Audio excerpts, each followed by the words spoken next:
Hello, in this video I want to show you how to change wireless network name in EDIMAX router.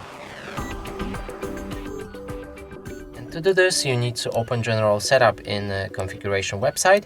You can check our previous video on how to access it.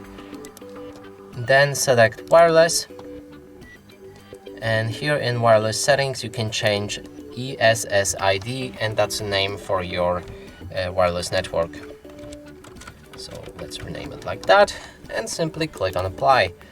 Then when it's ready, it might take around 100 seconds till your router is rebooting, and then everything should be changed. And that's it for this video. Hope you like it. Please consider subscribing to our channel, leave a like and a comment below.